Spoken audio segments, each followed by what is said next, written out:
नमस्कार दोस्तों, study IQ में आप सभी का स्वागत है। मैं हूं डॉक्टर महिपाल राठौड़ और आज हमारे साथ मौजूद हैं इंडियन इंजीनियरिंग सर्विसेज के 2017 बैच के ऑफिसर मिस्टर मनु मिश्रा। मनु जी, स्वागत है आपका स्टडी आईक्यू में। Thank you Mahipal. तो मनु जी से आज हम बातचीत करेंगे कि एक इंडियन इंजीनियरिंग सर्विसेज के ऑफिसर का जॉब प्रोफाइल कैसा होता है। मनु जी रेलवे में इस वक्त कार्यरत हैं, तो रेलवेज के बारे में हम इनसे डिटेल में चर्चा करेंगे। तो मनु जी, सबसे पहले तो आप हमारे दर्शकों को ये बताएं कि आप इस वक्त कहाँ पर कार्यरत हैं और किस पद पर कार्यरत हैं। मैं अभी रायपुर छत्तीसगढ़ में काम कर रहा हूँ। मैं इंडियन रेलवेज में as a assistant divisional mechanical engineer के रूप में कार्यरत हूँ। ओके। तो मनु जी, आप हमें ये बताएं कि आप कहाँ से हैं ओरिजिनली, आपका होम टाउन कहाँ है, आपकी पढ़ाई कहाँ पर हुई, कॉलेज एजुकेशन कहाँ पर हुई। बिल्कुल, मैं बिलासपुर छत्तीसगढ़ से हूँ। मैंने क्लास नर्सरी से लेकर क्लास 10 तक बिलासपुर में ही पढ़ाई करी। 11th-12th मैंने हाई स्कूलिंग रायपुर छत्तीसगढ़ में करी और मैंने अपना कॉलेज एनआईटी राउरकेला से BTech plus MTech dual degree course किया था मैकेनिकल इंजीनियरिंग में। ओके। तो आप एनआईटी से पास आउट हैं, उसके बाद आपने कैंपस प्लेसमेंट के थ्रू कहीं जॉब हासिल किया या फिर डायरेक्टली आप गवर्नमेंट एग्जाम्स की प्रिपरेशन में लग गए। हमारे कैंपस में एनआईटी राउरकेला में बेसिकली 3 जॉब पॉलिसी है, जिसमें मेरा टीसीएस और भूषण स्टील और कोल इंडिया लिमिटेड में प्लेसमेंट हुआ था। तो बेटर था कि पीएसयू कैंपस प्लेसमेंट से ही मिल गया, तो मैंने कोल इंडिया लिमिटेड ज्वाइन किया था, जिसमें मेरी पोस्टिंग यहीं कोरबा छत्तीसगढ़ में ही हुई थी। वहाँ मैंने 2 साल काम किया था। 2014 टू 2016।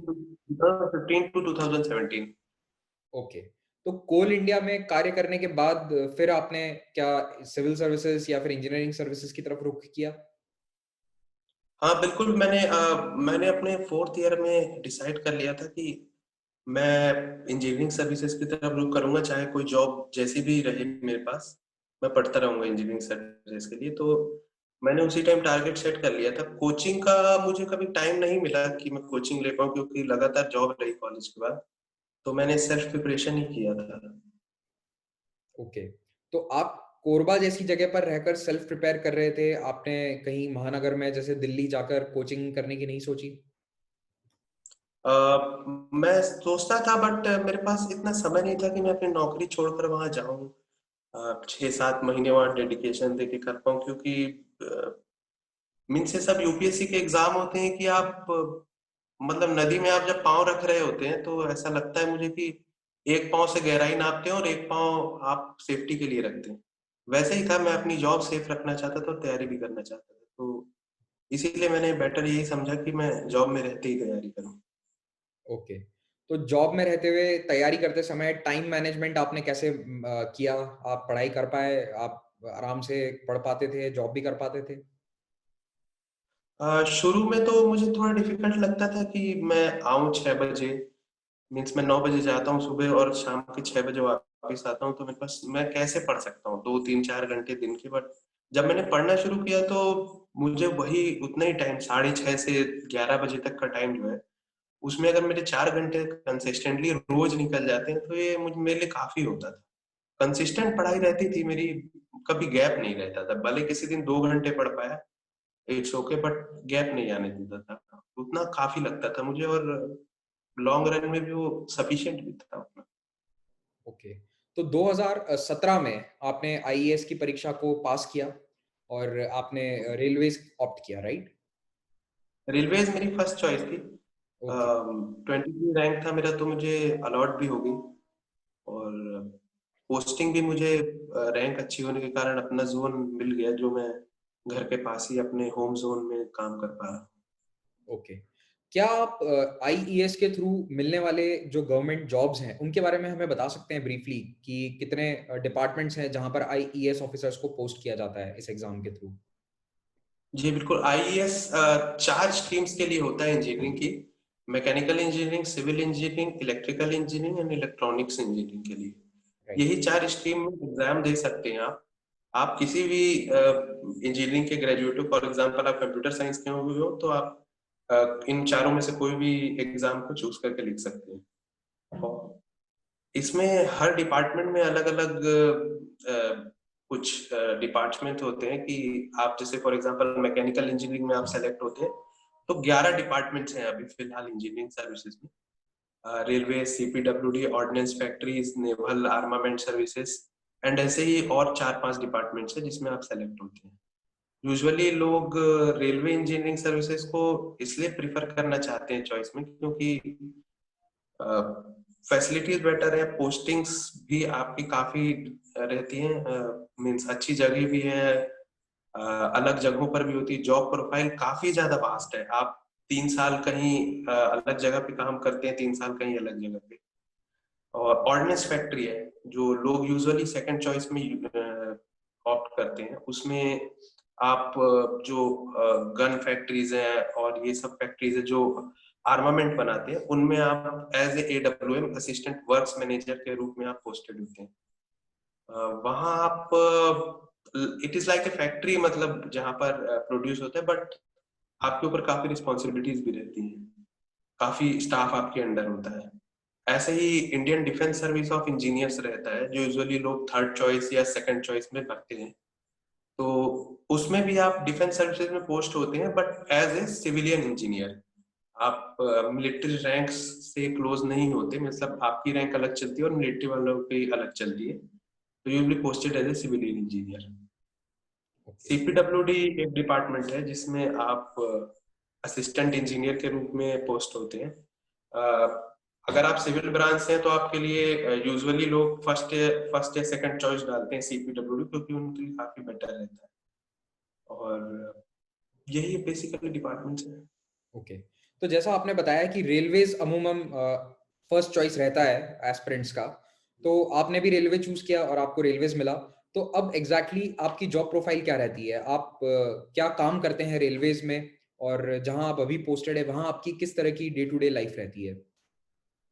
बिल्कुल, मैं अभी डीजल शेड में पोस्टेड हूँ, diesel loco shed.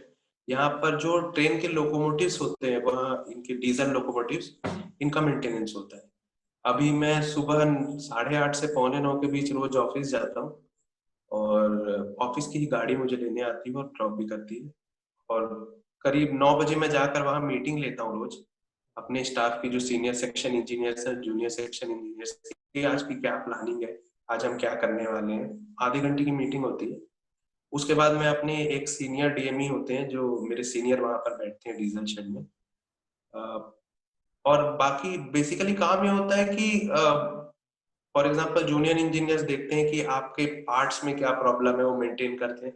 Senior section engineer junior engineers लोग को गाइड करते हैं, और आखिरी में आप होते हैं उस पोस्ट पे कि आप डिसीजन लेते हैं कि फॉर एग्जांपल कुछ क्रूशियल सिचुएशन है जिसमें आपको डिसाइड करना है कि इस लोकोमोटिव को हम रन कर सकते हैं ट्रैक पर या नहीं।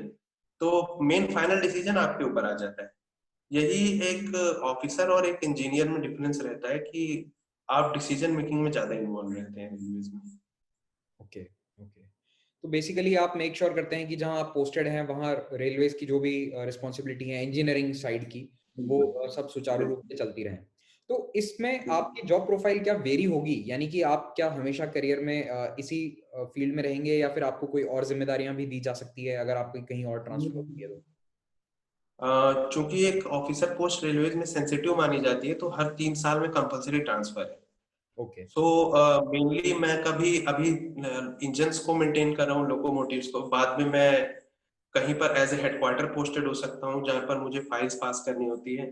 कुछ 3 साल मैं पोस्टेड होता हूँ वैगन्स, उनके मेंटेनेंस में, जो कि बिल्कुल एक अलग प्रोफाइल है। और कोचिंग डिपोज है जहां पर आप मैं पोस्ट हो सकता हूँ कुछ साल के लिए। और प्रोडक्शन यूनिट्स हैं जैसे काफी सारी, जैसे ICF, RCF, rail wheel factory, ये सब में भी पोस्ट होते हैं कुछ साल के लिए। वहाँ बिल्कुल प्रोडक्शन यूनिट्स हैं, तो मेरा काम ही अलग होगा वहाँ पर काफी रूटीन वर्क चलता है, तो वहाँ पर एकदम अलग प्रोफाइल है। और डेपुटेशंस में जाते हैं लोग, जैसे फॉर एग्जांपल इरकॉन में, और भी कई रेलवे पीएसयूज हैं, रेलटेल, इरकॉन। तो इसमें डेपुटेशन में जा सकते हैं कुछ सालों के लिए। तो बेसिकली मेरी प्रोफाइल अभी 3 साल में जो हो सकता है वो कभी रिपीट ना हो मेरी प्रोफाइल। मीन्स हो सकता है हर 3 साल में मेरी प्रोफाइल चेंज होती ही रहे, जो कि यूजुअली होती ही है। तो आप अलग अलग, मीन्स आपको सीखने के लिए पूरी उम्र भर सीखने को मिलता रहता है। कभी ओके। आप मोनोटोनस जॉब से बोर नहीं होंगे, जो कि यूजुअली मेरी कोल इंडिया और एनटीपीसी में जॉब में यही प्रॉब्लम था कि काफी मोनोटोनस थी वो। अगर आप ऑपरेशन में तो आप मान के चलिए 10-15 साल आप ऑपरेशन ही सेम काम करते हैं, यहाँ कुछ डिफरेंट है। बिल्कुल, मैं एक्चुअली यही जानना चाह रहा था कि जो जॉब प्रोफाइल वाइज़ है, क्या आप लाइफ़ लॉन्ग एक ही तरह की ड्यूटी करेंगे या फिर वेरी करता रहता है? तो ये बहुत अच्छी बात है कि आपको अलग-अलग तरह का एक्सपीरियंस गेन होगा आफ्टर एवरी 3 इयर्स। मेरा अगला सवाल ये है कि रेलवे सर्विसेज़ में, रेलवे इंजीनियरिंग सर्विसेज़ में प्रमोशन की क्या पॉलिसी है? आप कितने साल बाद प्रमोट किए जाते हैं और इस वक़्त प्रमोशन का सिनेरियो कैसा है? आर द प्रमोशंस गुड, सही समय पर हो रहे हैं या फिर डिलेड चल रहा है? बिल्कुल जैसे मैं 2017 बैच में मैंने एग्जाम क्लियर किया था, 2018 में मेरी ज्वाइनिंग हुई as a IRSME, Indian railway service of mechanical engineering probationer. 1.5 साल की ट्रेनिंग होती है जिसमें आपको इंडिया भर में ट्रेनिंग कराई जाती है। ऑलमोस्ट 24 to 25 स्टेट्स कवर होते हैं ट्रेनिंग में, प्लस फॉरेन ट्रेनिंग भी होती है। मेरी फ्रेंच रेलवे में मेरी ट्रेनिंग हुई थी करीब 2 वीक्स की। और उसके बाद हम जब ज्वाइन करते हैं 1.5 साल बाद, तो हमें एक जोन अलॉट किया जाता है जिसमें हम ऑलमोस्ट 15 to 20 ईयर्स रहते हैं। कई जोन्स हैं, जैसे फॉर एग्जांपल छत्तीसगढ़ और नागपुर का अलग साउथ ईस्टर्न सेंट्रल जोन है। इसमें पोस्ट होते हैं हम एज ए ADME और असिस्टेंट डिविजनल मैकेनिकल इंजीनियर। जब मेरे और 1.5 साल कंप्लीट हो जाएंगे तो मैं डिविजनल मैकेनिकल इंजीनियरिंग में प्रमोट हो जाते हैं, जो कि टाइम बाउंड है, आपको मिलना ही है, उसमें कोई लेट नहीं होता। और सर्विस ज्वाइन करने के 8 साल बाद मुझे सीनियर DME पोस्ट मिलता है, जो कि जूनियर एडमिनिस्ट्रेटिव ग्रेड होता है। तो यहाँ तक मेरा प्रमोशन टाइम बाउंड होता है। उसके बाद काफी कुछ डिपेंडेंट होता है आपके APARs पर और कैसा आपका परफॉर्मेंस रहा है लास्ट ईयर्स में। अभी का सिनेरियो यह है कि रेलवे में बहुत ज्यादा, पहले काफी स्ट्रीमलाइन था कि बहुत जल्दी आप क्लाइंब करते थे पोजीशंस, बट अभी थोड़ा सा अभी लेट हुआ है क्योंकि इनटेक काफी ज्यादा हो रहा है।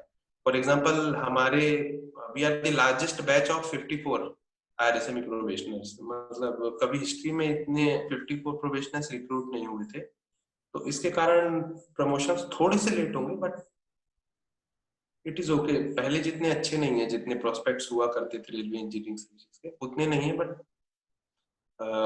Still you can climb. अगर कोई 22 या 23 में ज्वाइन करता है रेलवे, तो he can climb up to the chairman of railway board. पूरी प्रोबेबिलिटी है अभी भी।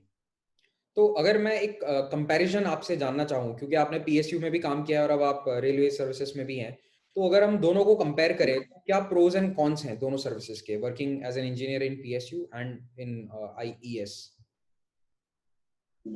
अगर देखा जाए तो जैसे कुछ मेडिकल फैसिलिटीज रहती हैं, और तो ये सब PSU और रेलवे दोनों में सेम होती है। और लेकिन मेन डिफरेंस ये है कि PSU ज्वाइन करने पर आपका पैकेज काफी हाई रहता है, ऑलमोस्ट 1.5 to 2 टाइम्स अभी जितने में मैं काम कर रहा हूँ रेलवेज में। फॉर एग्जांपल अगर मैं अभी कोल इंडिया में रहता तो मेरी salary around 1 lakh to 1.25 lakh के बीच होती, बट यहाँ रेलवेज में मुझे अभी 50,000 to 60,000 के बीच ही मिलता है। तो सैलरी कम है। सेकेंडली ये है कि आपके ऊपर रिस्पॉन्सिबिलिटीज बहुत है यहाँ रेलवेज में। और PSU में आप एक बार 9 से 6 काम करके चले गए, उसके बाद आपको ना कोई कॉल आएगा, ना किसी इमरजेंसी की भी बहुत रेयर चांसेस होती है। No one will disturb you. But railways में यहाँ अनगॉडली अवर्स, 1 बजे भी कॉल आ सकता है, 2 बजे भी। आपको ऑन टोज रहना पड़ता है पूरे टाइम कि कब क्या सेक्शन में फेलियर हो। और आप, कई लोग ऐसा भी रखते हैं, हम लोग यूजुअली कि छोटा बैग तैयार रखते हैं कि आधे घंटे के भीतर हमको 2 बजे रात को उठना है और जाकर इमरजेंसी ट्रेन पकड़नी है कहीं अगर डिरेलमेंट हो जाता है। ये काफी बड़ा एक फैक्टर होता है कि रिस्पॉन्सिबिलिटी का सेकंड, जो कॉइन का जो सेकंड फेज रहता है, उसके उससे कंपेयर करें तो ये उसी टाइप का ही है कि रिस्पॉन्सिबिलिटी बहुत ज्यादा है यहाँ पर। प्लस आप डे 1 से जिस दिन पोस्ट होते हैं PSU में, उस दिन आपको देखा जाता है कि आप सीख रहे हैं, आप नए हैं, आपको कुछ टाइम लगेगा सीखने के लिए। बट रेलवेज में आप फर्स्ट डे जिस दिन पोस्ट होते हैं, उस दिन सब लोग आपको आपकी प्रॉब्लम लेके आएंगे। You will be treated as an officer कि आप सॉल्व करिए प्रॉब्लम्स। आपके पास टाइम नहीं कि अब आप सीखें और टाइम बिताएं कुछ एज अ ट्रेनिंग। ओके। और देखा जाए तो पीएसयूज में जॉब, जैसे फॉर एग्जांपल मुझे डिसीजन मेकिंग में बिल्कुल इन्वॉल्व नहीं किया जाता। यूजुअली पीएसयू में 10 से 15 साल बाद ही आप कुछ भी डिसीजन मेकिंग में आप इन्वॉल्व होते हैं। यहाँ आप डे वन से इन्वॉल्व होते हैं कि आप मीटिंग्स ले रहे हैं, आप डिसाइड कर रहे हैं चीजें, आप रेगुलेट कर रहे हैं लोगों को। और यहाँ पर आप, वहां आप एक एम्प्लॉय होते हैं पीएसयू में, यहाँ पर आप एक एग्जाम्पल सेटर होते हैं। You live in a house of glass, आपकी हर चीज लोग देखते रहते हैं। अगर आपके अंडर 800 का स्टाफ है, 800 लोग हैं, तो हर जगह जहां आप जा रहे हैं, उठ रहे हैं, आप क्या कर रहे हैं, लोग नोटिस करते हैं। तो ये एक ये एक अलग चीज हो जाती है, सेंस ऑफ रिस्पॉन्सिबिलिटी अलग है इसमें। मनु जी, मैं आपसे ये जानना चाहूँगा कि जो इस वक़्त फ्रेश ग्रेजुएट्स हैं, जो इसी वक़्त कॉलेज से निकले हैं बाहर पिछले 1 साल में या इस साल, उनके लिए आप कोई संदेश देना चाहेंगे, जो शायद कन्फ्यूज़्ड हों कि क्या हमें आईएएस की तैयारी करनी चाहिए या फिर पीएसयू जॉब्स में हम हैं या वहाँ की तैयारी करें या गेट की तैयारी करें? तो इंजीनियर्स के लिए इस वक़्त कोई संदेश आप दे सकें तो? बिल्कुल महिपाल, जब मैंने अपना कॉलेज छोड़ा था 2015 में, तब मैं भी यही सोचता था कि क्या इंजीनियरिंग सर्विसेज की जॉब बेटर है जहां मैं काम कर रहा हूँ पीएसयू में, या फिर नहीं है। तो मेरा तो शुरू से रहा था इंटरेस्ट, तो मैंने ज्वाइन कर लिया था, इंजीनियरिंग सर्विसेज की तैयारी करता रहा था। बट अगर किसी को अपनी जैसे लोगों की अपनी प्रायोरिटी होती थी, मुझे एक हैंडसम सैलरी चाहिए और पीसफुल लाइफ चाहिए, तो वो आपको पीएसयू में मिलेगी। आपकी जॉब सिक्योरिटी भी है, आप एज ए गवर्नमेंट सर्वेंट काम करेंगे, बहुत अपॉर्चुनिटीज भी रहेंगी। बट अगर यहाँ रेलवेज में ऐसा है कि, या फिर किसी भी इंजीनियरिंग सर्विस के डिपार्टमेंट में ऐसा है कि आपके ऊपर रिस्पॉन्सिबिलिटीज ज्यादा रहेंगी, प्लस आपकी लाइफ एज उतनी पीसफुल नहीं रहेगी जितना कि पीएसयू में रहती है। ट्रांसफर्स बहुत फ्रीक्वेंट होंगे और सैलरी आपकी ऑलमोस्ट हाफ रहेगी पूरी लाइफ भर आपके काउंटर पार्ट से, जो कि एक पीएसयू में काम कर रहे हैं।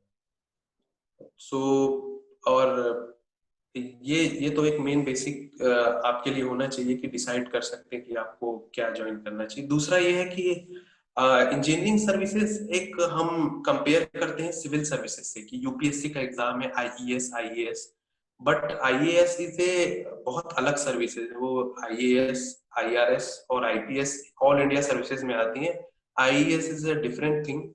यहाँ पर आपकी लाइफ उतनी ज्यादा चेंज नहीं होगी जितना कि एक सिविल सर्वेंट की सिलेक्ट होने पर चेंज होती है। डिफरेंस आएगा, बट जितना आता है सिविल सर्विस से बहुत कम आएगा। काफी ग्लोरीफाइड है इंजीनियरिंग सर्विसेज, अच्छी है नो डाउट, बट उतनी नहीं। जैसे कई लोग एक्सपायर करके आते हैं कि हमें एक बहुत ज्यादा अच्छी लाइफ मिलेगी, बंगलो मिलेगा, प्यून मिलेंगे, तो वो लोग कई बार डिससेटिस्फाइड रह जाते हैं इंजीनियरिंग सर्विसेज में रेलवेज ज्वाइन करने के बाद। तो यही मैं कहना चाहूंगा कि लोग काफी ज्यादा अगर सोच रहे हैं इस सर्विस के बारे में कि ये बहुत ज्यादा अच्छी है, तो ये उतनी नहीं, बट फिर भी it will make a difference. आपको बहुत अच्छा लगेगा यहाँ पर आने पर। आप यहाँ पर आपके अंडर काफी स्टाफ रहेगा, you can make a change. यहाँ पर आपको पूरी इंडिपेंडेंसी दी जाएगी, आप यहाँ पर अपने तरीके से चेंजेस ला सकते हैं, मोल्ड कर सकते हैं, लोगों का काम करने का तरीका बदल सकते हैं, जो कि एक पीएसयू में आपको कभी नहीं मिलेगा। मींस आपको ऑलमोस्ट आप 50 इयर्स के हो जाएंगे तब आप लोगों को इन्फ्लुएंस कर सकते हैं, और यहाँ पर डे वन से आपको अपॉर्चुनिटी मिलेगी। ये एक बेसिक डिफरेंस है। ओके। तो मैं अगर समराइज़ करना चाहूँ आपकी बातों को, तो आई थिंक जो लीडरशिप रोल्स हैं या लीडरशिप अपॉर्च्युनिटीज़ हैं, वो इंजीनियरिंग सर्विसेज़ में यहाँ पर ज़्यादा हैं कंपेयर्ड टू पीएसयू। बिल्कुल।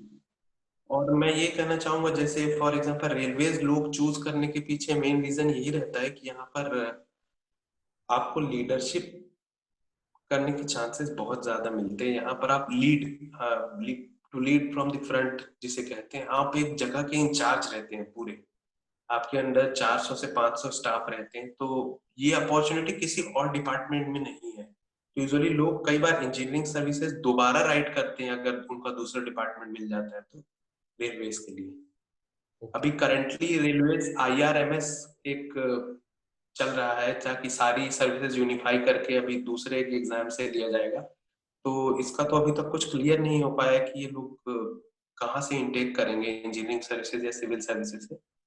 तो अभी फिलहाल तो इंजीनियरिंग सर्विसेज से रेलवेज बाहर ही है, इस साल कोई रिक्रूटमेंट नहीं हुआ है। तो बहुत ही एनलाइटनिंग कन्वर्सेशन था मनु जी, आपसे बात करके बहुत अच्छा लगा एंड आई एम श्योर कि ये वीडियो देखने के बाद कई इंजीनियरिंग एस्पिरेंट्स के मन में जो डाउट्स थे वो क्लियर हुए होंगे। They would have more enlightenment about the service job profile etcetera.